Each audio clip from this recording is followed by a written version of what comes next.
with the shape of you.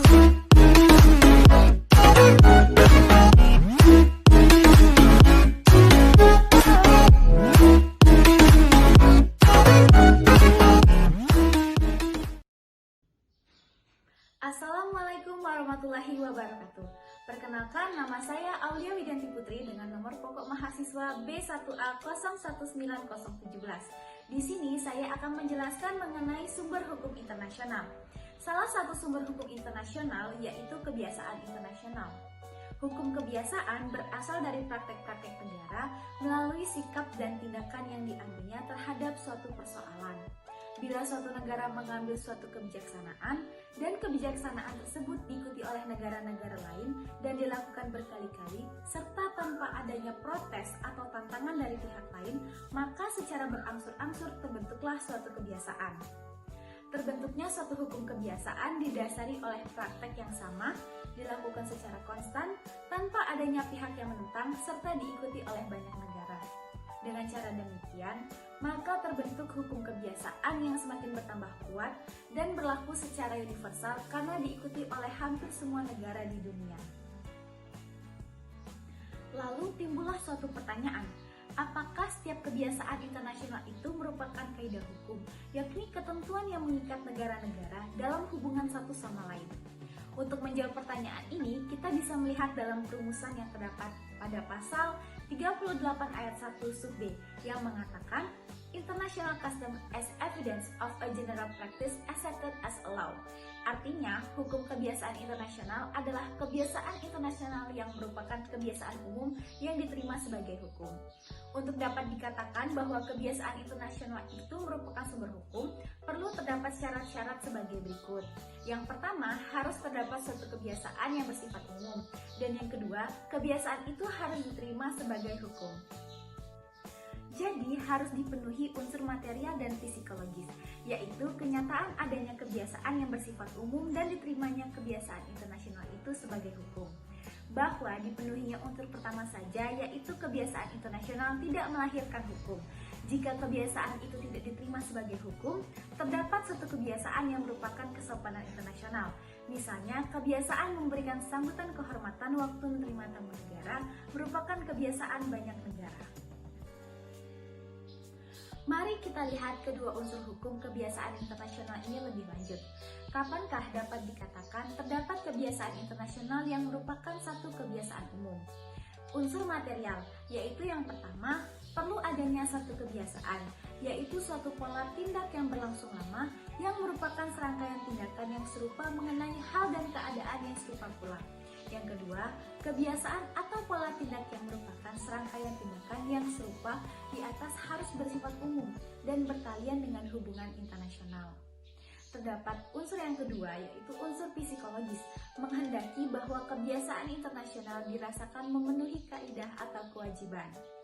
Dilihat secara praktis, suatu kebiasaan internasional dapat dikatakan diterima sebagai hukum apabila negara itu tidak menyatakan keberatan terhadapnya.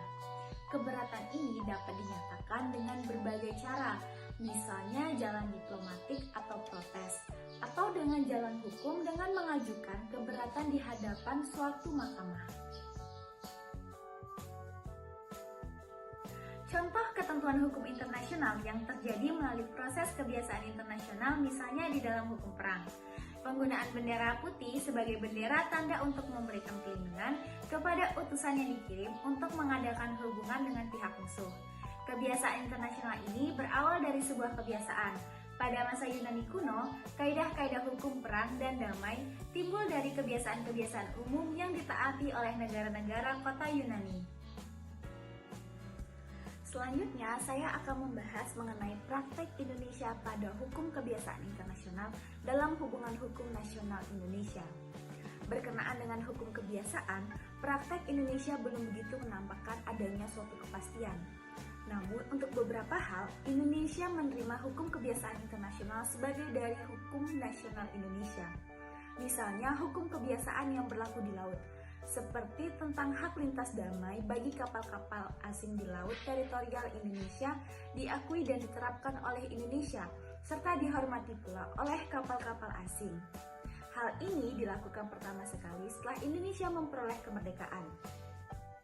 Demikian juga dalam bidang perlakuan terhadap orang asing yang berada dalam wilayah Indonesia, yang menurut hukum kebiasaan internasional, orang asing diperlakukan sesuai dengan prinsip-prinsip dan kaidah-kaidah hukum kebiasaan internasional, seperti misalnya berdasarkan prinsip-prinsip perlakuan standar minimum menurut hukum internasional oleh Indonesia ditaati sepenuhnya.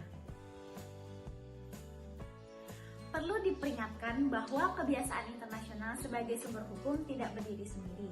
Kebiasaan internasional sebagai sumber hukum erat sekali hubungannya dengan perjanjian internasional.